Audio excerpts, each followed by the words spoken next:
তো গত ভিডিওতে আমি দেখাইছিলাম চন্দ্রনাথ পাহাড়, গুলিয়াখালী সি বিচ। তো এই ভিডিওতে আমি খৈয়াছড়া ঝর্ণা এবং মহামায়া লেকের পুরা গাইডলাইন দেব। তো সীতাকুণ্ড ট্যুরের দ্বিতীয় দিন আমরা খৈয়াছড়া ঝর্ণা এবং মহামায়া লেকে যাই। তো খৈয়াছড়া ঝর্ণা যাওয়ার জন্য আমরা সীতাকুণ্ড বাজার থেকে 30 টাকা জনপ্রতি ভাড়া করে বারইয়াঢালা জাতীয় উদ্যান বাইপাসের কাছে নেমে যাই।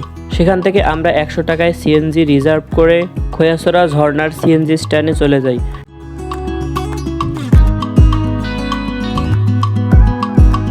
সেখানে প্রথমেই আপনারা অনেকগুলো দোকান দেখতে পারবেন। সেখান থেকে চাইলে আপনারা খাবার অর্ডার দিতে পারেন। সেখানে গরুর মাংসর প্যাকেজ জনপ্রতি 250 টাকা এবং মুরগির মাংস 150 টাকা করে। তো আমরা জনপ্রতি 150 টাকা করে মুরগির প্যাকেজ নিয়ে এবং 10 টাকা দিয়ে একটি করে বাস নিয়ে খৈয়াছড়া ঝর্ণার পথ ধরে হাঁটতে থাকি। কিছুক্ষণ হাঁটার পর খৈয়াছড়ার উদ্দেশ্যে যাওয়ার সময় আমাদের জনপ্রতি 20 টাকা করে টিকিট কাটতে বলে খৈয়াছড়া ঝর্ণা দেখার জন্য।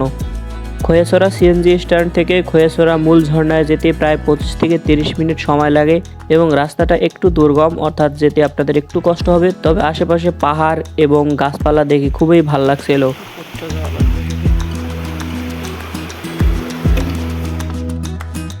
হাঁটার সময় আশেপাশের পরিবেশটা এত সুন্দর লাগছিল, রিয়াল একটা ফিল পাওয়া যাচ্ছিল, মনে হচ্ছে যে আসলে আমরা কোনো অভিযানে যাচ্ছি।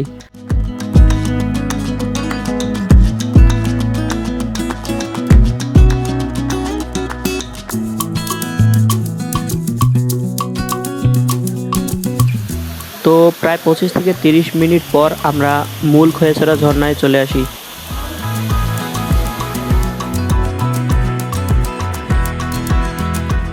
এটি হচ্ছে খৈয়াছড়া ঝর্ণার প্রথম স্টেপ এবং এটাই সবচেয়ে সুন্দর এবং বড়। এমন প্রায় 17টি স্টেপ আছে, আপনারা চাইলে একটি একটি করে উঠতে পারেন। ইচ্ছা ছিল 17টি স্টেপে উঠবো, কিন্তু প্রথম থেকে দ্বিতীয় স্টেপে উঠার যে রাস্তাটা এত বাজে ছিল আর এত ভয়ের ছিল যে আমরা তৃতীয় স্টেপ উঠতেই চিন্তা করছিলাম যে উঠতে পারবো কিনা। তো যাদের অনেক মনোবল এবং দৃঢ় শক্তি আছে তারা আপনারা চাইলে সবগুলো স্টেপে ঘুরে আসতে পারেন। যারা সবগুলো স্টেপ ঘুরে আসছে তাদের থেকে আমরা এটা জানতে পারি যে আসলে উপর থেকে ঝর্ণাগুলো দেখতে আরো বেশি সুন্দর। সুতরাং যাদের ইচ্ছা শক্তি অনেক বেশি তারা চাইলে সবগুলো স্টেপ দেখতে পারেন।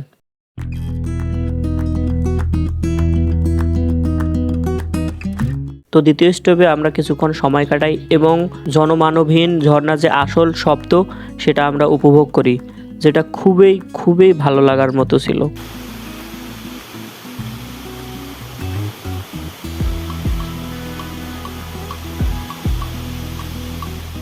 তারপর আমরা আবার প্রথম স্টেপে নামি এবং সেখানে আমরা গোসল সেরে নেই।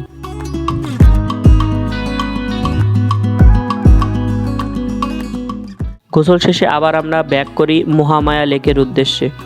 তো মহামায়া লেক যাওয়ার জন্য আপনাদের আবার আসতে হবে বারইয়াঢাল বাইপাস এবং সেখান থেকে আপনারা চাইলে সিএনজি কিংবা বাসে করে 20 টাকা ভাড়া দিয়ে মহামায়া লেকের বাইপাসে নামতে হবে। 15 টাকা করে।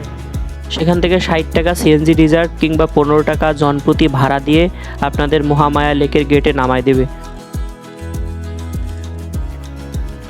সেখানে জনপ্রতি 50 টাকা ভাড়া দিয়ে আপনাদের মহামায়া লেকে প্রবেশ করতে হবে।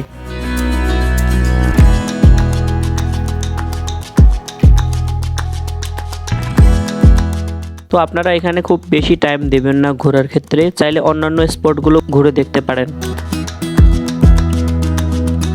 তো এখানে বোটগুলো আছে, বড় বোটগুলোর ভাড়া রিজার্ভ 1500 টাকা এবং ছোটোগুলো 1000 টাকা। এছাড়াও কায়াকিং আছে, সেগুলো 700 টাকা ভাড়া। তো আমরা ছোট একটি বোট 6 জন ভাড়া নিয়ে লেকটির আশেপাশে ঘুরে দেখি